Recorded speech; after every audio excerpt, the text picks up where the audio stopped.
యెహోవా దినమును గురించిన వివరణ నేను మీకు ఇవ్వాలని ఆశపడుతూ ఉన్నాను. మనం ఇంతకుముందు మనం పోయిన ఆదివారం చూసుకున్నటువంటి వర్తమానంలో యెహోవా దినము అనేటువంటి విషయాన్ని మనం చూసాం. యోబు గ్రంథం 1వ అధ్యాయము 15వ వచనాన్ని ఇప్పుడు చదువుదాం. మనం యోబు గ్రంథం 1వ అధ్యాయము 15వ వచనం. ఆహా, యెహోవా దినము వచ్చనే, అది ఎంత భయంకరమైన దినము. బిడ్డలారా, మనం యెహోవా దినాన్ని గురించి ధ్యానం చేసుకుంటూ ఉన్నప్పుడు, దాని గురించి మనం ఆలోచిస్తూ ఉన్నప్పుడు మనం 5 విషయాలను మనం జ్ఞాపకం చేస్తున్నాం. యెహోవా దినం ఎలా ఉండబోతుందా అన్నది మొదటిది, అది మహానాశనకరమైనటువంటి దినం అని అనుకున్నామా లేదా?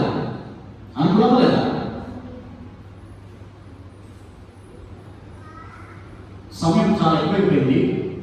నేను ప్రశ్న వేసినప్పుడు మాట్లాడలో నేను వాక్యం ఆపేస్తాను. ఇక్కడ నేను మాట్లాడుతున్నప్పుడు మాట్లాడినప్పుడు నేను వాక్యం ఆపేస్తాను. 2 లక్షణాలు 2 క్వాలిటీస్ నాకు కావాలి. 2 పనులు నాకు జరగాలి. నేను వాక్యం నిలబడ్డాను. ఒకవేళ జరగలేదంటే మీరు వినట్లేదని అన్నారు. ఇప్పుడు మళ్ళీ అడుగుతూ ఉన్నాను నేను. మనం యెహోవా దినాన్ని గురించి మనం ఆలోచన చేసుకుంటూ ఉన్నప్పుడు దానిలో 5 విషయాలు నేను మీకు జ్ఞాపకం చేశాను. మొదటిది, యెహోవా దినము మహానాశనకరమైనటువంటి దినం అన్నాను. ఎంతమంది జ్ఞాపకం ఉంది? రెండవది, యెహోవా దినాన్ని గురించి మనం జ్ఞాపకం చేసుకుంటూ ఉన్నప్పుడు అది కారు చీకటిగా ఉన్నటువంటి దినం అని చెప్పాను నేను. మూడవది, యెహోవా దినాన్ని గురించి చెప్తూ ఉన్నప్పుడు యెహోవా దినము అది దుర్దినం అని చెప్పాను. నాలుగవది, యెహోవా దినము జనులను బతికించు దినం అని చెప్పాను. ఐదవది, చివరిది, యెహోవా దినము భయంకరమైనటువంటి దినం అని అన్నాను. కాబట్టి ఈ 5 విషయాల గురించి చాలా త్వరగా మనము ఆత్మలో ఈ వాక్యంలో నుండి మనం జ్ఞాపకం చేసుకునేటువంటి ప్రయత్నాన్ని మనం చేద్దాం. చూడండి ప్రియమైన సోదరులారా, మనం మొదటిగా అనుకున్నటువంటి విషయం ఏంటంటే యెహోవా దినము అది మహానాశనకరమైనటువంటి దినము. అదొక చెప్తాం. యెహోవా దినము మహానాశనకరమైన దినము.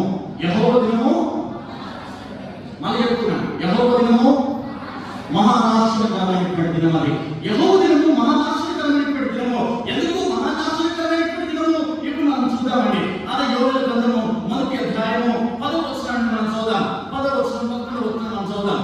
ఎందుకంటే మహానాశనకరమైనటువంటి దినము. పొలం పాడైపోయాను, భూమి అంగలాస్తుంది, ధ్యానం నశించను, కొత్త ద్రాక్షరసం లేకపోయాను, తైల వృక్షములు వాడిపోయాను, భూమి మీద పైరు చేరిపోయాను, గోధుమ కర్రలను ఎవరి కర్రలను చూచి సేద్యగారా సిగ్గునొంది. ఎందుకు అది మహానాశనకరమైనటువంటి దినమైనానంటే, మనం ఏదైతే పొలాన్ని వేసుకుంటామో, మనం ఏదైతే పంటను పండించాలని ఆశపడతామో ఆ పొలము నాశనం అయిపోతుంది. ఆ పొలము మన చేతిలో రాకుండా పోతుంది. ఆ పొలము పాడైపోయేటట్టుగా ఉంటుంది. అంత మాత్రమే కాకుండా మనం ఏదైతే భూమి మీద కూర్చున్నామో ఈ భూమిని కూడా దేవుని కొరకు ఏడ్చేటువంటి దినం అది. అయ్యా నన్ను కాపాడమని భూమి ఏడ్చేటువంటి దినం అది. మనుషులు మాత్రమే నన్ను కాపాడమని, కానీ భూమి సైతము ప్రభువా నన్ను కాపాడమని అడిగేటువంటి దినం అది. అందుకే భూమి అంగలాస్తున్నది, ధాన్యము నశించి పోయాను.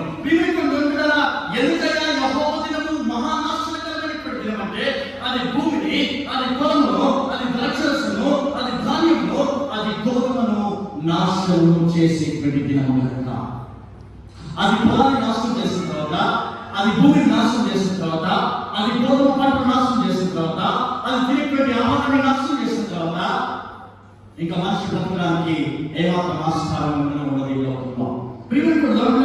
అంత మాత్రమే కాకుండా ఇంకా ఎందుకైనా అది మహానాశనకరమైనటువంటి దినమైనానంటే అది యోబు గ్రంథంలో అధ్యాయము 16వ వచనాన్ని మనం చదువుదాం. 16వ వచనాన్ని మనం చదువుదాం. మనం చూస్తుండగా మన దగ్గరలో ఇక సంతోషము ఉత్సాహము నిలిచిపోవడం. నిలిచిపోవడం అంటే దాని అర్థం ఏంటంటే ఆగిపోవుట. నిలిచిపోవుట అంటే ఆగిపోవుట. అందుకే మన మహానాశనకరమైనటువంటి దినంలో మనం అనుకున్నటువంటి విషయం ఏంటంటే పొలం నాశనం అయిపోద్ది, గోధుమ నాశనం అయిపోద్ది, పంట నాశనం అయిపోద్ది, భూమి సైతం దేవుడి దగ్గర మొదలుపెట్టేటువంటి దినం అది. అంత మాత్రమే కాకుండా అది ధాన్యమును ద్రాక్షరసమును కూడా నాశనం చేసేటువంటి దినం అది. అంత మాత్రమే కాదు, 16వ వచనం యోబు ఏమంటున్నాడంటే యెహోవా దినము మహానాశనకరమైనటువంటి దినం ఎందుకయ్యా అంటే ఆయన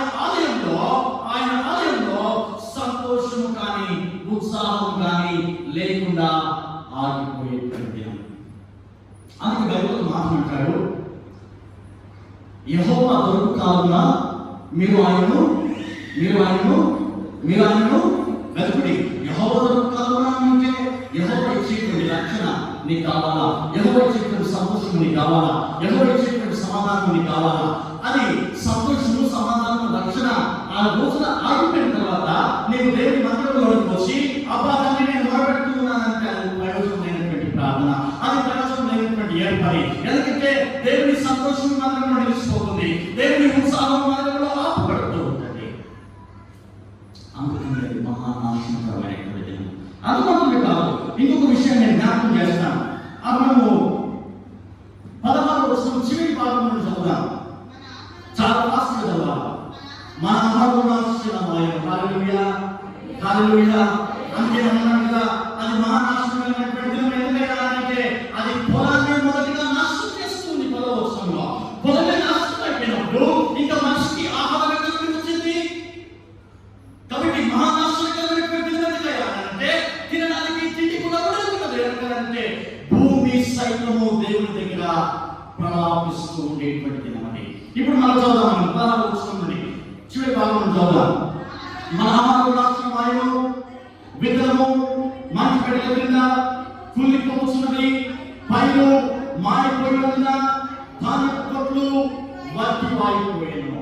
తిరిగి మన 18వ వచనం మనం చదువుదాం. మేతలేక పశువులు బహుగా కూర్చున్నవి, ఎడ్లమందలు కూడి ఆకలికి అలాడుచున్నవి, గొర్రెమందలు చేకూర్చున్నవి, అగ్ని చేత అగ్నిలో కాలిపోయినను, మంట తోట చెట్టు అన్నింటినీ కాల్చి వేస్తును. హల్లెలూయా, హల్లెలూయా. అది భూమిని మాత్రమే, పొలాన్ని మాత్రమే, ద్రాక్షరసాన్ని మాత్రమే, లేదా ధాన్యాన్ని మాత్రమే అది నాశనం చేసేటువంటి దినము కాదు. కానీ అది ఇంకా ఎంత భయంకరమైనటువంటి దినమయ్యా అంటే అది ఆహారాన్ని నాశనం చేసేటువంటి దినము, అది పశువులను సైతము మూలిగట్టుగా చేసేటువంటి దినం, అది మేత స్థలములను నాశనం చేసేటువంటి దినం, అది మేత స్థలములను కాల్చివేసి ఎంతమంది కానీ గొర్రెలు కానీ అల్లాడినట్టుగా చేసేటువంటి దినం, అది నదులను ఎండిపోయినట్టుగా చేసేటువంటి దినం, అది. అంత మాత్రమే కాకుండా మనుషులు ఏదైతే విత్తనాలను విత్తి దాని ద్వారా పంటను సమకూర్చుకోవాలని ఆశపడతారో ఆ విత్తనాల సైతము మట్టి పెట్టల కింద మూలిగేటువంటి దినం, అది. హల్లెలూయా, హల్లెలూయా. ఎంత నాశనకరమైనటువంటి దినం అది, ఎంత నాశనకరమైనటువంటి దినం అది. నేను ఈ వాక్యం ధ్యానం చేయడానికి ముందు నేను ఆలోచన చేస్తూ ఉన్నాను. దేవుని దినాన్ని గురించి ఆ దినము నాశనకరమైనటువంటి దినము అని చెప్పి సరిపోయేది కదా, కానీ నాశనకరమైనటువంటి దినం అని చెప్పలేదు, మహా నాశనకరమైనటువంటి దినం అని చెప్పాడు.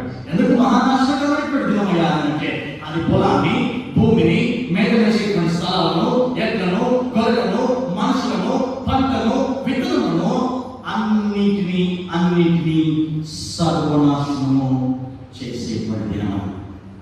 మీకు ఒక విషయాన్ని జ్ఞాపకం చేసిన ముందుకు వెళ్తాను. నేను బహుశా 2-3 రోజుల నుండి నేను ఆలోచన చేస్తూ ఉన్నాను, దేవుని దగ్గర కనిపెడుతూ ఉన్నాను.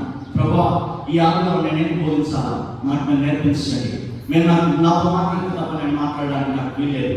కాబట్టి నేను ఆలోచన చేస్తూ ఉన్నా. నిన్న దినాన్న దాదాపు సాయంత్రం 6-7 గంటలకు అనుకుంటా నా బైబిల్తో పాటు ఇంకొక 3 పుస్తకాలు నా డైరీ తీసిన నడిగా పెట్టుకున్నాను. 4 పెన్నులు అక్కడ పెట్టుకొని నేను నా డైరీలో పెన్ను పెట్టాను. పెన్ను పెడితే ఎక్కడికి కదలట్లేదు. నా బైబిల్ ఓపెన్ చేశాను. ఏది బోధించాలో నాకు అర్థం కావట్లేదు. ఏది ప్రభావం నాకు ఏం మాట్లాడట్లేదు. నేను మందిరంలో మాట్లాడడానికి ఇష్టం లేకపోతే మీరు నాతో మాట్లాడండి, మీరు నాతో మాట్లాడడానికి మీకు ఇష్టం లేకపోతే నేను డాడీ చెప్తాను, డాడీ మాట్లాడమని చెప్పేసి నేను తనను వేడుకుంటాను అన్నాను. ఎంతకు నాకు సమాధానం అన్నాడు. రాత్రి 9 గంటలకి కుటుంబాలను మేము ఉన్నాం. రాత్రి 9 గంటలకి కుటుంబాలలో మేము కుటుంబంతో కూడా కూర్చున్నాం. అసలు వాస్తవానికి పోయిన వారంలో, ఈ వారంలో నేను కుటుంబ ప్రాంతంలో నేను ప్రార్థన చేయలేదు. నిన్న దినాన్ని నేను ప్రార్థన చేయాల్సిందే. కానీ నేను ప్రార్థన చేయడానికి బదులు మా మమ్మీ ప్రార్థన చేసింది. తను ప్రార్థన చేస్తూ చెప్పినటువంటి మాట ఏంటంటే, ప్రభా రేపటి దినాన్ని నేను కుమారుడు నేను మాట్లాడాలని. నాకు అప్పటి వరకు నేను ఏం మాట్లాడాలో నాకు అర్థం కావట్లేదు. నేను చాలా దానిలో నేను కూర్చున్నాను. ఎందుకు పనికిరానటువంటి మెదడు నా మెదడు పనిచేస్తా ఉంది. ఎందుకు ఏమి ఆలోచనలు తప్పడానికి కూడా నా ఆలోచన శక్తి కానీ లేదంటే నా ఆధ్యాత్మిక శక్తి కానీ ముందు తీసుకుని వెళ్ళట్లేదు. ఎందుకంటే దేవుడు నాతో మాట్లాడలేదు కనుక. కుటుంబాలు అయిపోయింది. నేను తిరిగి మళ్ళీ భోజనం చేశాను. భోజనం అయిపోయేసరికి దాదాపు రాత్రి 10:10 అయింది. భోజనం అయిపోయిన తర్వాత అప్పుడు నేను బైబిల్ ఓపెన్ చేశాను. అప్పుడు నేను డైరీ ఓపెన్ చేశాను. నాతో పాటు ఇంకొక 2-3 పుస్తకాలు నేను ఓపెన్ చేశాను. అప్పుడు నేను దేవుడితో మాట్లాడుతూ ఉన్నాను. ప్రభా, ఇప్పుడు మీరు చెప్పండి, మీరు మాట్లాడితేనే నేను మాట్లాడతాను.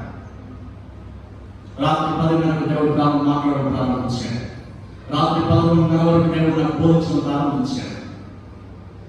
నీవు యెహోవా దినం గురించి బోధించావు కదా, యెహోవా దినాన్ని గురించి బోధించినటువంటి నీవు దానిలో ఉన్నటువంటి సత్యాన్ని కూడా బోధించాలి కదా. బోధించకుండా నేను ఏం బోధించాలని ఆలోచన చేస్తున్నావు కదా. కాబట్టి నేను ఇప్పుడు చెప్పేటువంటి నేను బైబిల్ రాస్తున్నాను చెప్పేసి పరిశుద్ధాత్మ దేవుడితో మాట్లాడడం ప్రారంభించాడు. ఎందుకు మహానాశనమైనటువంటి దినమయ్యా అంటే బైబిల్లో మనం చూసినట్లయితే అది పొలాన్ని, భూమిని, పంటలను, పైరులను, నదులను, ఎడ్లను, గొర్రెలను, మనుషులను ప్రతి ఒక్కరిని సర్వనాశనము చేసేటువంటి దినమని. అందుకే నేను ఏమంటానంటే ఆ దినము ఈ లోకంలో వినాశనము తప్ప మనకి ఇది కూడా జరగనే జరగదు. రెండవది మనం ఆమోసు గ్రంథం 5వ అధ్యాయము, ఆమోసు గ్రంథము 5వ అధ్యాయము మనం జ్ఞాపకం చేసుకున్నాం. 18వ వచనాన్ని మనం జ్ఞాపకం చేసుకున్నాం. రెండవది మనం అనుకున్నటువంటి విషయం ఏంటంటే మొదటిది మహానాశనకరమైనటువంటి దినమది, రెండవది కాలు చీకటిగా ఉండేటువంటి దినం అని అంటున్నాను. ఆమోసు గ్రంథం 5వ అధ్యాయము 18వ వచనం మనం చూద్దాం. యెహోవా దినము రావాలని ఆశ పెట్టుకుని ఉన్న వాళ్ళారా మీకు శ్రమ. యెహోవా దినం వస్తుందన్నా మీకు ప్రయోజనం ఏంటి? అది వెలుగు కాదు, అది అంధకారం. దేవుడు తన దినాన్ని గురించి రాస్తూ అది నాశనకరమైనటువంటి దినం అని చెప్పలేదు, కానీ అది మహానాశనకరమైనటువంటి దినం అని చెప్పాడు. రెండవది మనం చూసినట్లయితే యెహోవా దినము అది వెలుగుతో ఉన్నటువంటి దినం కాదు, అది వెలుగుతో ఉన్నటువంటి దినం కాదు, కానీ కాదు చీకటితో ఉన్నటువంటి దినం అని అంటున్నాడు. మళ్ళీ నేను అంటాను, ఒకవేళ అది చీకటితో ఉన్నటువంటి దినం అని రాష్ట్ర సరిపోయింది కదా, కాదు చీకటి అనేది పేరు పెట్టడానికి, చీకటి రాష్ట్ర సరిపోయింది కదా, కాదు చీకటి అనేది పేరు పెట్టడానికి. ఇప్పుడు మనం చూద్దాం. మనం ఇప్పుడు ప్రకటన గ్రంథం 9వ అధ్యాయం 2వ వచనం మనం చూద్దాం. ప్రకటన గ్రంథం 9వ అధ్యాయము 2వ వచనం. ఎవరు ప్రకటన గ్రంథం చదివినటువంటి వారు? పొగవంటి పొగ ఆ అగాధంలో నుండి లేచెను. ఆ అగాధంలోని పొగ చేత సూర్యుని వాయుమండలంలోన చీకటి చీకటి కారణం. ప్రియమైన దేవుడా, ఆ దినం ఎంత భయంకరమైనటువంటి దినమయ్యా అంటే అది కాదు చీకటితో ఉన్నటువంటి దినము. చీకటితో మనం ఏది చేసినప్పుడు మనకి ఏది కనిపించదండి. చీకటితో మనం ఏది ఎత్తినా మనకు కనిపించదు. మనం ఏది దొరకబడాలనుకున్నా ఎందుకంటే ఆ దినాన వెలుగు ఉండనే ఉండదు కనుక. ఆ దినాన్ని గురించినటువంటి స్థితిని నేను జ్ఞాపకం చేస్తాను. అదే ఆమోసు గ్రంథం 5వ అధ్యాయము 19వ వచనాన్ని మనం చూద్దాం. అక్కడ చాలా క్లియర్ గా ఆ దినాన్ని గురించి చెప్తూ ఉన్నాడు ఆయన. ఒకడు సింహం వద్ద నుండి తప్పించుకునగా ఎలుగు వంటి ఎదురైనట్లు వాడి ఇంట్లోనికి పోయి గోడ మీద చేయగా పాము వాడిని కలిసినట్లు ఆ దినము ఉండను. ఇక్కడ వచ్చిన మనం చూద్దాం. యెహోవా దినము నిజముగా వెలుగై ఉండదు కాదా, వెలుగు ఏమాత్రం లేక అది కారు చీకటిగా ఉండను. హల్లెలూయా, హల్లెలూయా. ఎలాంటి దినం అది? కారు చీకటిగా ఉన్నటువంటి దినం అది. నేను ఇంకా దీని గురించినటువంటి రెఫరెన్స్ నేను ఇస్తాను. దాన్ని ఇంకా చాలా జాగ్రత్తగా అర్థం చేసుకోవాలి, చాలా లోతుగా అర్థం చేసుకోవాలి. చూడండి, మనం యోగ గ్రంథం 2వ అధ్యాయము 10వ వచనాన్ని మనం చూద్దాం.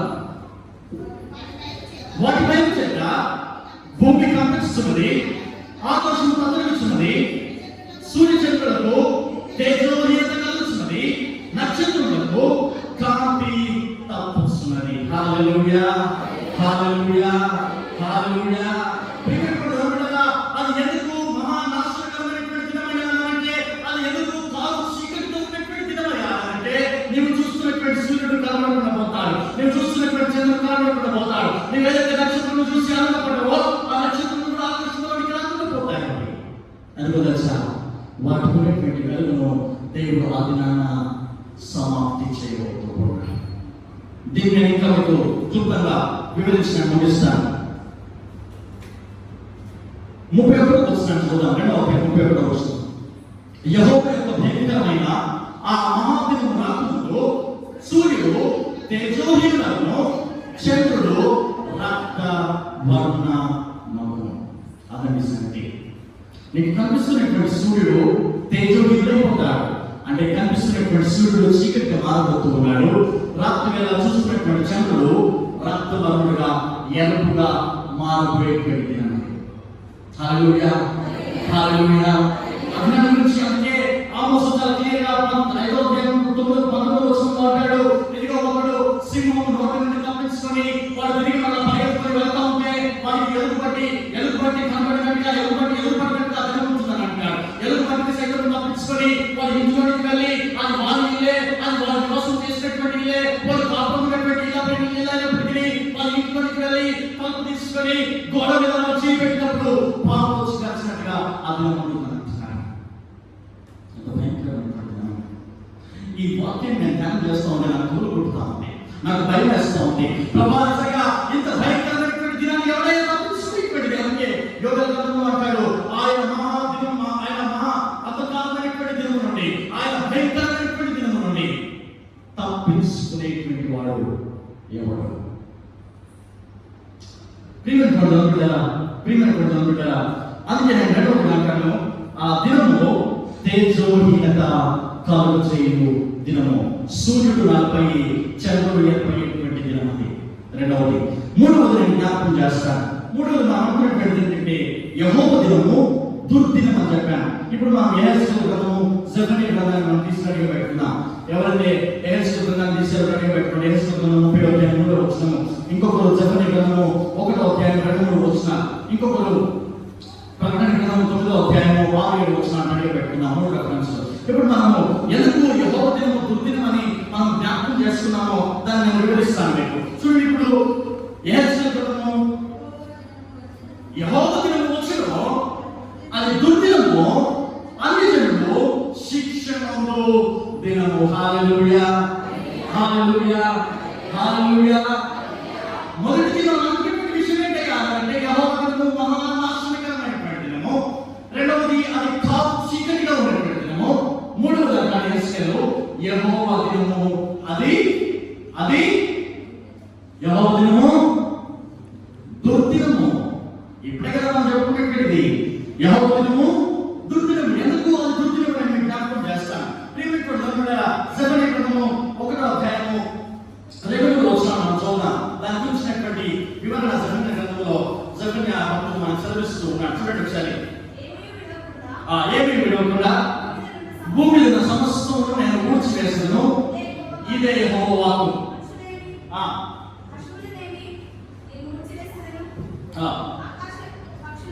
ఆకాశ పక్షులనేమి, సముద్ర పక్షులనేమి, దుర్జనులనేమి, వారు చేసిన అపరాధములనేమి నేను ఊడ్చివేస్తాను. భూమి మీద ఎవరునూ లేకుండా మనుష్య జాతిని నిర్మూలము చేసేదను, ఇదే యెహోవా వాక్కు. ఎంత దరిద్రమైనటువంటి దినమండి, ఎంత దుర్గతిపట్టేటువంటి దినమండి. అది మహానాశనకరమైన దినం అన్నాడు. అక్కడనే పొలాన్ని, భూమిని, పాడి పైరును, ఎద్దును, గొర్రెలను, నదులను అన్నింటినీ నాశనం చేస్తానని దేవుడు చెప్పాడు.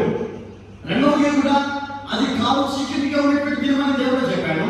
ఆ కాలు చీకటిగా ఉన్నటువంటి దినంలో ఒకడు సింహం నోటి నుండి తప్పించుకొని వాడు తిరిగి మళ్ళీ పరిగెత్తుకుని వెళ్తా ఉంటే వాడికి ఎలుగుబట్టినట్టుగా ఎలుగుబట్టిని సైతం తప్పించుకొని వాడి ఇంట్లోకి వెళ్ళి వాడి గొడవ మీద చేస్తే పాము కలిసినట్టుగా దినమవుతుందని అన్నాడు. ఇవన్నీ పోను పైపచ్చి అంటాడు. మూడవది యెహోవా దినము అది దుర్దినమది. ఎందుకు దుర్దినమయ్యా అంటే జెఫన్యా అంటాడు. జెఫన్యా గ్రంథంలో దేవుడు మాట్లాడుతూ అంటాడు, నేను సర్వ మానవాళిని, మనుష్య జాతిని నేను సమాప్తి చేయడానికి, నేను పూర్తిగా తుడిచి వేయడానికి ఇష్టపడుతున్నటువంటి దినం అది. తుడిచి వేయడం అంటే నేను జ్ఞాపకం చేస్తాను. మనందరికీ స్కూల్కి వెళ్ళినటువంటి అనుభవం ఉంది కదా, స్కూల్కి వెళ్ళిన అనుభవం ఉంది కదా.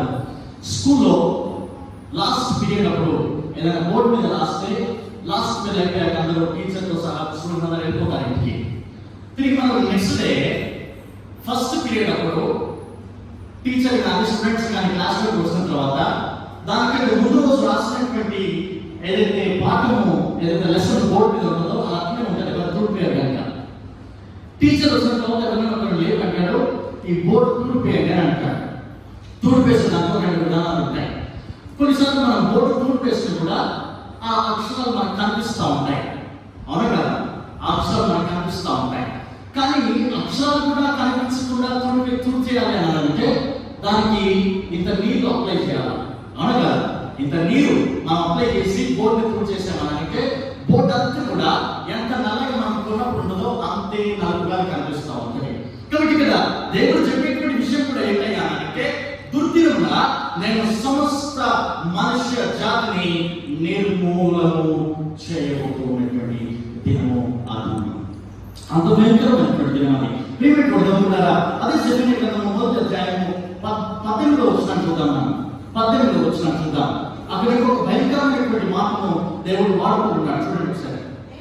యెహోవా దినమున తమ వెండి బంగారములు వారిని తప్పించలేకపోవును, రోషాగ్ని చేత భూమి అంతయు దహింపబడును, హఠాత్తుగా ఆయన భూనివాసులందరినీ సర్వనాశనము చేయబోవును. ఇక్కడ ఒక మాట మనకు వాడుతూ ఉన్నాడు. చూడండి 1, 2, 3 3వ లైన్లో 4వ లైన్లో అంటాడు హఠాత్తుగా అంటే అకస్మాత్తుగా. అందుకే బైబిల్లో వచ్చిన అంటాడు ఆయన దొంగ వలె వచ్చును అని అంటాడు. దొంగ ఎప్పుడు వచ్చునో ఇంటి యజమానికి తెలియదు కనుక ఇంటి యజమానికి తెలియకుండా దొంగ ఎలా వస్తాడో నేను కూడా దొంగ వలె లోకంలోకి వస్తాను అంటున్నాడు. లోకంలోకి వచ్చేటువంటి దేవుడు దొంగ వలె వస్తానన్నాడు. అక్కడి వరకు బాగానే ఉంది. కానీ సెపరేట్ వచ్చేసరికి అంటాడు ఆయన హఠాత్తుగా ఆయన భూనివాసులందరినీ సర్వనాశనం చేయు. ఇక్కడ ఇంకొక విషయాన్ని నేను జ్ఞాపకం చేస్తాను, చేసి నేను ముందుకు వెళ్తాను. ముగింపు దగ్గరలో ఉన్నాను. నేను ఇంకొక విషయం చెప్పి నేను ముగిస్తాను. ఇక్కడ అదే 18వ వచనము 3వ లైన్ మనం చూద్దాం. కామ తర్వాత రోషాగ్ని చేత అంటే రోషము. ప్రతి మనిషికి రోషం ఉంటుంది, అవునా కదా? ప్రతి మనిషికి రోషం ఉంటుంది. ఇక్కడ నేను ఒక ప్రశ్న వేసి నేను ముందుకు వెళ్తాను. ఈ కుంటపల్లి యూరా బాప్టిస్ట్ చర్చ్లో నేను శామ్యూయల్ గారి పెద్ద కొడుకుని అని ఎవరు చెప్పుకుంటారు చెప్పండి? ఎవరంటారు చెప్పండి? నేను శామ్యూయల్ గారి పెద్ద కొడుకుని. ఆధ్యాత్మికంగా, శారీరకంగా కాదు, శారీరకంగా నేనే నాకు తెలుసు. ఆధ్యాత్మికంగా మన చర్చలో నేను చాలాసార్లు విన్నాను. శామ్యూయల్ గారు నా తండ్రి, నేను తన కొడుకుని అని ఎవరన్నా చెప్పినట్టు మీరు విన్నారు ఎప్పుడన్నా? ఒక్కటి. ఇంకెవరైనా చూస్తున్నారా? 2. నేను నీ కోసం చూస్తున్నా, నువ్వు నా బాగా చూస్తున్నా. ఒకసారి నేను సందర్భాన్ని జ్ఞాపకం చేసి ముందుకు వెళ్తాను. రోషం అంటే ఎలా ఉంటుందో చెప్తాను మీకు. ఒకసారి షటకంటే మా ఇంటికి వచ్చాడు. 11 మా ఇల్లు కదా, మా ఇంటికి వచ్చాడు. అప్పుడు మేము బీటెక్ చదువుతున్నాం. బీటెక్ చదువుతా ఉంటే మేము పొద్దున్నే ఆయన అప్పటికి చిటికిచ్చోడు. అందరూ ఒకరు దేవుడు పిచ్చోడు అంటాడు, డబ్బు పిచ్చోడు, ఆయన చిటికిచ్చోడు. ఆ చిట్టి కోసం ఇంటికి వచ్చాడు. ఇంటికి వచ్చి మాట్లాడుతూ ఉంటే మేము అప్పటికి రెడీ అయిపోయాం. నాతో పాటుగా మేమిద్దరు నేను తమ్ముడు రెడీ అవ్వడంతో పాటు డాడీ కూడా రెడీ అయ్యాడు. డాడీ రెడీ అయితే నేను అన్నాను, ఏందా బట్టలు ఇంత లేదో వేసుకున్నట్టుగా? ఆ బట్టలు మంచి వేసుకురాదు, కనీసం కుండపిల్ల ఉండడం మంచి వేసుకుంటున్నాను నేను. వెంటనే ఉన్నది ఆయన మూసాడు. అక్కడ ఆయన ఏమన్నా తెలుసా? బుక్కు పెరుగు పక్కన పెట్టి, చేసా ఏంది మా అయ్యను అంత మాట్లాడతావు నువ్వు అంటే నేనన్నా ఏంది నన్నేది మా అయ్య నేనన్నా అంటే అక్కడ ఆయన నా అయ్య, నీకంటే నేను ముందు పుట్టినా కాబట్టి నాకే అంటున్నాడు. అలాగే మాట్లాడు, మా అయ్య అంత మాట్లాడవా, ఇంకోసారి అంత మాట్లాడాను. నేను ఇతర చూసినప్పుడు సరే ఇదేదయ్యా అంటున్నాను. ప్రియమైన దొరికి కదా, మనకి ఎవరైనా ఇష్టమైతే వాళ్ళు ఒక మాట అన్నప్పుడు మనం మోసుకోలేము. అదే దోషం అని అంటే వాళ్ళని మనం అన్నప్పుడు మనం తట్టుకోలేము, కానీ భరించలేము మనం. అదే దోషం అని అంటే అందుకే ఆయన అంటాడు జబరి గ్రంథం 1వ వచనంలో రోషాగ్ని చేత భూమి అంతయు దహింపబడును. అంత మాత్రమే కాకుండా హఠాత్తుగా ఆయన భూనివాసులందరినీ సర్వనాశనం చేయను. ఇప్పుడు ఒకసారి మనం ప్రకటన 9వ అధ్యాయము 6-7 వచనాలను జ్ఞాపకం చేసుకుందాం. అక్కడ హఠాత్తుగా అన్నటువంటి విషయాన్ని గురించి ఆయన చాలా క్లియర్ గా వివరిస్తూ ఉన్నాడు. చూడండి ఒకసారి. ఆ దినంలో మనుషులు మరణం దొరుకుతారు కానీ అది వారికి దొరికిన దొరకదు, చావని ఆశపడతారు కానీ మరణం వారి యొక్కకు వారి యొక్క నుండి పారిపోవును. ఆ మిడతల రూపము గురువులను పోలి ఉన్నవి, బంగారు వలె వాటికి వాటి తల మీద ఉండెను, వాటి ముక్కులు మనుష్య ముక్కుల వంటివి. చాలండి ప్రియుడు కదా, అది ఎంత భయంకరమైనటువంటి ఎంత దుఃఖం చూడండి. అది సర్వనాశనం చేస్తానన్నాడు, అది కూడా బాగానే ఉంది. కానీ యోహాను దగ్గరికి వచ్చేసరికి దేవుడు యోహానుతో మాట్లాడుతూ అంటాడు, ఆ దినములలో ఎవరైనా కూడా నేను చచ్చిపోవాలి అని అనుకుంటే వారికి మరణం రానిరాదంటాడు. నేను చావడానికి ఏదైనా బండ తీసుకొని నా మీద వేసుకున్నానంటే ఆ బండ సైతం ఆ గుట్ట సైతం మా దగ్గర నుండి పారిపోతున్నాను అంటాడు. నేను చావడానికి ఏదైనా విషయాన్ని కోరుకుంటానంటే విషయం కూడా మా దగ్గర పారిపోతున్నాను అంటాడు. అందుకే చాలా క్లియర్గా ఆయన రాస్తూ ఉన్నాడు, ఆ దినములలో మనుషులు మరణం వెతుకుతారు కానీ అది వారికి దొరకనే దొరకదు. ఇదేంటండి? అలాంటి దేవుడు లోకాన్ని నాశనం చేశాడు కదా, భూమిని నాశనం చేశాడు కదా, తినేటువంటి పంటను నాశనం చేశాడు కదా, ఎక్కడో నాశనం చేశాడు కదా, ఎట్లు సైతం దేవుడి దగ్గర అల్లాడుతున్నవి కదా, నదులు సైతం ఎండిపోయాయి కదా, మనం తినేటువంటి విత్తనం సైతం మంటి పాలైపోయింది కదా, మంటి పెట్టల కింద పడినటువంటి విత్తనం పాలైంది కదా. అది అంత మాత్రమే కాదు, ఆ దినము కాలం చీకటి వలె ఏమి కనబడకుండా ఉన్నటువంటి దినం కదా. తిరిగి మరలా ఓ మనిషి, నీవు ఆ రోజు చావాలనుకుంటావు కానీ చావు నీ దగ్గరికి రాదు. చావు సైతం నేను చూసి భయపడి వెళ్ళిపోతుంది. ఎందుకంటే దేవుడు చావుకు ఆ రోజు అధికారం ఇవ్వడు. దేవుడు చావుకు అధికారం ఇవ్వడు. ఎందుకనంటే అధికారాన్ని దేవుడే తన చేతిలో తీసుకుంటాడు. దేవుడే సంస్థను నాశనం చేసుకుంటూ వస్తాడు. నేను చివరిది ఒకటి మీకు జ్ఞాపకం చేసి నేను ముగిస్తాను.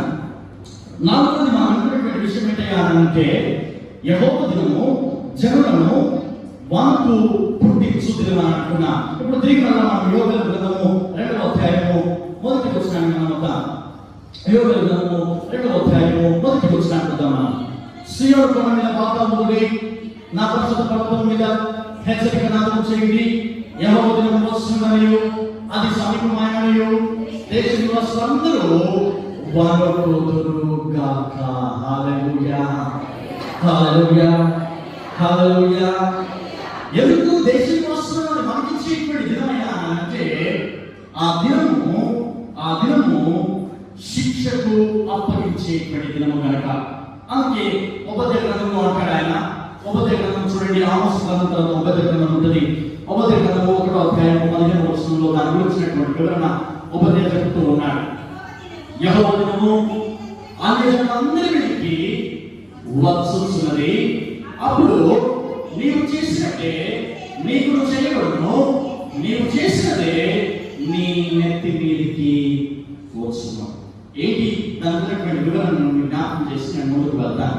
ప్రియమైన అక్కడ ఉపధ్య అప్పుడు నీవు చేసినట్టే నీకు జరగమంటాడు. నీవు చేసిందే నీ నెత్తి మీదకి వస్తుందని అంటున్నాడు. అంటే దాని అర్థం ఏంటంటే ఈ లోకంలో దేవుడు దినము రాకముందు ఇప్పుడు నువ్వు ఎలాగైతే నీ జీవితాన్ని కొనసాగిస్తూ ఉన్నావో, ఇతరుల మీద నువ్వు నిందలు మోపినట్లయితే, ఇతరుల మీద నువ్వు అబద్ధ సాక్ష్యాలు మోపినట్లయితే, ఇతరులను చూసుకుంటూ నువ్వు చూసి ఓర్చుకోలేకపోయినట్లయితే, ఇతరులను చూసి వీడు ఎందుకు బతుకుతున్నారా అని నువ్వు మనసులో తిట్టుకున్నట్లయితే, నీవెవరినైతే చూసి అలా అనుకుంటావో, నీవు చేసిన ప్రతి పని, నీవు చేసిన ప్రతి కార్యము ఆ దినాన అది నీ మీదకే వస్తుంది. అందుకే నేనేమంటానంటే ఈ లోకం బ్రతికినప్పుడు కనీసము ఇతరులను చూసి మీరు మేలు మేలు మేలు మేలు మేలు ఓర్చుకోండి, మేలు తలంచండి. వాళ్ళ జీవితాలు ఏమన్నా వారి జీవితం పట్ల మేలు తలంచండి. అయ్యో నేను నీకంటే కూడా బాగుపడ్డాడంటే ప్రభావి మనం దీవించే అమ్మకి స్తోత్రాలు చెప్పండి. వాడికి ఇచ్చినటువంటి దీవెన నాకు ఇవ్వడం అడగండి. అంతే తప్ప వాడు బాగుపడ్డాడంటే అబ్బో వీరికేద్రా అన్నప్పుడు అట్లాంటివా నీవు చేసేటువంటి కార్యము నీ తల మీదకే చాలాసార్లు పెద్దలు ఒక మాట అంటారు, నేను చాలాసార్లు విన్నాను. తల్లిదండ్రులు చేసేటువంటి పాపము అది పిల్లల మీదకి వస్తుంది అని అంటారు. ఎంతమంది విన్నారు ఇది? తల్లిదండ్రులు చేసేటువంటి పాపము అది వచ్చి పిల్లల మీదకి వస్తుంది. అది బైబిల్ చెప్పేటువంటి మాట. అందుకే ఆయన మోషేతో దేవుడు మాట్లాడుతూ అంటాడు, ఇదిగో లేవీలలో ఎవరైతే శాపాన్ని నాశనం కొని తెచ్చుకున్నారో ఆ శాపము 4 తరాల వరకు, తండ్రుల నుండి పిల్లల తరము వరకు నేను ఆ శాపాన్ని వారి మీద ఉంచుతానని అంటున్నాడు. కాబట్టి నేను అంటాను ఈరోజు వాక్య భాగంలో ఉండి, నీవు ఏదైతే తలస్తూ ఉన్నావో, నీవు ఎలా అయితే ఇతరులతో ప్రవర్తిస్తూ ఉన్నావో, నీ మీద దేవుడు కూడా అదే విధంగా ప్రవర్తిస్తాడని. మనం ఇతరులతో చెడుగా ప్రవర్తించి దేవుడి దగ్గర మంచిగా ప్రవర్తిస్తే దేవుడు మెచ్చుకునేటువంటి జీవితం కాదండి. దేవుడికి గుడి కొట్టాలంటే చాలా కష్టం. నేను వాక్యాన్ని ముగించడానికి ఇష్టపడుతూ ఉన్నాను. దీని గురించి ఒక మాట నేను జ్ఞాపకం చేసి ముగిస్తాను. ఇంకా ఎందుకు అది జనులను మరణించేటువంటి దినము, ఎందుకు జనులకు మనకు పుట్టించేటువంటి దినం అంటే ఆ దినాన వ్యభిచారంలో ఏడ్చేటువంటి దినమని, మోసగాలు ప్రార్థించేటువంటి దినమని, ద్రోహులు నశించిపోయేటువంటి దినమని, అపహాస్యం చేసేటువంటి వాళ్ళ సైతము ప్రలాపించేటువంటి దినము ఆ దినం. చివరికి నేను జ్ఞాపకం చేస్తున్నాను, యెహోవా దినము చివరిది భయంకరమైనటువంటి దినము. 11వ ఆ మాటను మనం చూస్తూ ఉన్నాం. యెహోవా తన సైన్యమును నడిపిస్తూ ఊరు వారి రక్షిస్తున్నాడు. ఆయన గొప్పదైనది, ఆయన ఆజ్ఞ నెరవేర్చినది, బలమైనది. యెహోవా దినము బహు భయంకరము, దానికి తాళగలవాడు ఎవడు? ఇప్పుడు నేను ఒక ప్రశ్న గురించి దాని వివరణ నేను 2 నిమిషాలు వచ్చినట్టు ముగిస్తాను. యెహోవా దినము మహానాశనకరమైన దినము, యెహోవా దినము చీకటితో ఉన్నటువంటి దినము, యెహోవా దినము దుర్దినము, యెహోవా దినము జనులను మరణించే దినము, యెహోవా దినము భయంకరమైన దినము. అయితే నేనంటాను, ఓ క్రైస్తవుడా, ఈ దినాన్ని నుండి నువ్వు తప్పించుకోవడానికి ఇష్టపడుతున్నావా? ఈ దినాన్ని నీవు ఎదుర్కోవడానికి ఇష్టపడుతున్నావా? లేకపోతే ఈ దినాన్ని నువ్వు తప్పించుకోవడానికి ఇష్టపడుతున్నావా? యెహోవా దినం నుండి నువ్వు తప్పించుకోవాలి అని అంటే, యెహోవా దినాన్ని నువ్వు చూడకుండా ఉండాలి అని అంటే, దానికి బైబిల్లో చెప్పేటువంటి ఒకే ఒక మాట నేను జ్ఞాపకం చేసి ముగిస్తాను. ఇప్పుడు అలా 7:2 12 వచనం మనం చదువుదాం. ఎప్పుడైనా మేము ఉపవాసం ఉండి పన్నీరు విడుస్తూ దుఃఖిస్తూ మనపూర్వకంగా తిరిగి నా ఎదురుకు రండి. ఇదే యెహోవా వాక్కు. 13వ వచనం, మీ దేవుడైన యెహోవా కరుణ వాత్సల్యం గల వాడు, శాంతిమూర్తియు, అత్యంత కృప గల వాడునండి. తాను చేయడానికి ఉద్దేశించి కీడు చేయక పశ్చాత్తాపడను కనుక మీ వస్తువులు కాక మీ హృదయములను చుట్టుకొని ఆయన తట్టు తిరుగుడి. అంత భయంకరమైనటువంటి యెహోవా దినాన్ని తప్పించుకోవాలి అంటే, ఓ క్రైస్తవుడా, నా తోటి సహోదరి, దానికి ఒకే ఒక మార్గం ఏంటంటే ప్రార్థన మాత్రమే తప్పించగలదు. If you don't pray you don't escape అని అంటారు. If you don't pray you don't escape. నీకు ప్రార్థించేటువంటి స్థితి నీ జీవితంలో లేకపోతే యెహోవా దినాన్ని తప్పించుకోలేదు. జాగ్రత్త. తిరిగి నేను చెప్తూ ఉన్నాను, ఎందుకు ప్రార్థన చేస్తే ఏమైంది, యెహోవా ఎలాంటి వాడు నేను జ్ఞాపకం చేసిన చూడండి. ఒకసారి మనం ఎందుకు చదివినటువంటి లేఖన భాగంలో మనం చూసుకున్నట్లయితే యెహోవా ఎలాంటి వాడు అన్నటువంటి విషయాన్ని చెప్తూ ఉన్నాడు. మొదటి అంటాడు, యెహోవా కరుణ గలవాడు, యెహోవా వాత్సల్యం చూపువాడు, యెహోవా శాంతిమూర్తి, యెహోవా అత్యంత కృప గలవాడు కనుక మీరు ఆయన వైపు తిరగండి. ఇప్పుడు ఒకసారి మనం యెహెజ్కేలు గ్రంథం 4:6 మనం చదువుదామా? అక్కడ ఇంకొక విషయాలు యెహోవా గురించి యెహెజ్కేలు చాలా క్లియర్గా చెప్తూ ఉన్నాడు. యెహోవా ఎలాంటి వాడయ్యా అంటే, యెహెజ్కేలు గ్రంథం 4:6 మనం చదువుదాం. అక్కడ యెహోవా గురించి యెహెజ్కేలు చాలా క్లుప్తంగా చెప్తూ ఉన్నాడు.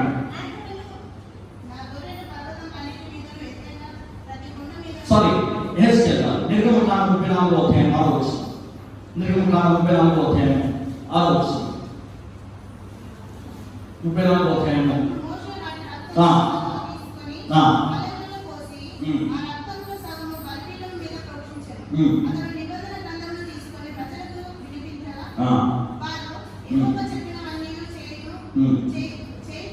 ఆవిడ వచ్చిన చూద్దాం. అతడు ఎదుట యెహోవా అతని దాటి వెళ్ళచ్చు. యెహోవా కనికరము, దయ, దీర్ఘశాంతము, విస్తారమైన కృపా సత్యముల దేవుడు యెహోవా. అదండి సంగతి. ఎందుకయ్యా మనం యెహోవా వైపు తిరగాలి? ఎందుకు మనం ప్రార్థన చేయాలి అని అంటే, యెహోవా కృప కలిగినటువంటి దేవుడు, యెహోవా కరుణ కలిగినటువంటి దేవుడు, యెహోవా వాత్సల్యపూర్ణుడు, యెహోవా శాంతిమూర్తి, యెహోవా అత్యంత కృప కలిగినటువంటి దేవుడు, యెహోవా దయను, యెహోవా దీర్ఘశాంతమును చూపించు దేవుడు, యెహోవా విస్తారమైన కృపా సత్యమును చూపించు దేవుడు కనుక ప్రియమైనటువంటి బిడ్డలారా, అంత మాత్రమే కాదు, ఇందుకు మనం చదివినటువంటి లేఖన భాగంలో మీకా గ్రంథం 7వ అధ్యాయం 19 వచనాలు అంటారు, ఆయన జాలిగల దేవుడు, ఆయన కోపము చూపించి ఆయన కోపము నిమిషం మాత్రమే ఉంచేటువంటి దేవుడు. ఆయన అంత మాత్రమే కాదు కానీ దేవుడు క్షమించేటువంటి దేవుడు కనుక ప్రియమైనటువంటి బిడ్డలారా, నేను చివరిలో ఒక ప్రశ్న ఉంచడానికి ఇష్టపడుతూ ఉన్నాను. యెహోవా దినాన్ని నువ్వు తప్పించుకోవాలి అంటే దానికి ప్రార్థన ఒకటే సమాధానం. ప్రార్థన మించినటువంటి సమాధానము బైబిల్లో మనకి ఇక్కడ కనబడదు. మీకు ఒక విషయాన్ని జ్ఞాపకం చేసి ముగిస్తాను. స్తుతి చెల్లించడం చాలా మంచిది. స్తుతి ఏం చేస్తుంది అంటే, స్తుతి దేవుని సంతోషింపజేస్తుంది. స్తుతి ఏం చేస్తుంది? సంతోషింపజేస్తుంది. ఎవరిని? దేవుడిని. ప్రార్థన దేవుని చిత్తాన్ని, దేవుని ఉద్దేశాన్ని, దేవుని అనుగ్రహించేటువంటి కీడు నుండి తప్పించేటువంటిది ప్రార్థన. స్తుతి దేవుని సంతోషపరిచేటువంటిది ప్రార్థన. ప్రార్థన దేవుని ఉద్దేశాన్ని, దేవుని మాటను సైతము మార్చేటువంటిది. ప్రియమైనటువంటి దేవుని వాక్యాన్ని ముగిస్తూ ఉన్నాను. దేవుని దినాన్ని నీవు తప్పించుకోవడానికి ఇష్టపడినట్లయితే, దేవుని దినాన్ని తప్పించుకోవడానికి ఇష్టపడినట్లయితే, నీ కొరకు మందిరం తలుపులు ఎప్పుడు తీయబడి ఉంటాయి. నీ కొరకు దేవుడి సన్నిధి ఎప్పుడు కూడా ఆయన వచ్చడానికి ఇష్టపడుతూ ఉంటాడు. నేను నిజంగా దేవుడి సన్నిధిని విడిచిపెట్టి వీళ్ళకు తిరిగితే దేవుడి దినాన్ని తప్పించుకోవాలి. యెహోవా దినాన్ని తప్పించుకోవడానికి ఈ లోకంలో ఎవరు కూడా సాలైనటువంటి వారు లేనే లేదు. తల వచ్చి మూసుకున్నా ప్రార్థించుకున్నా.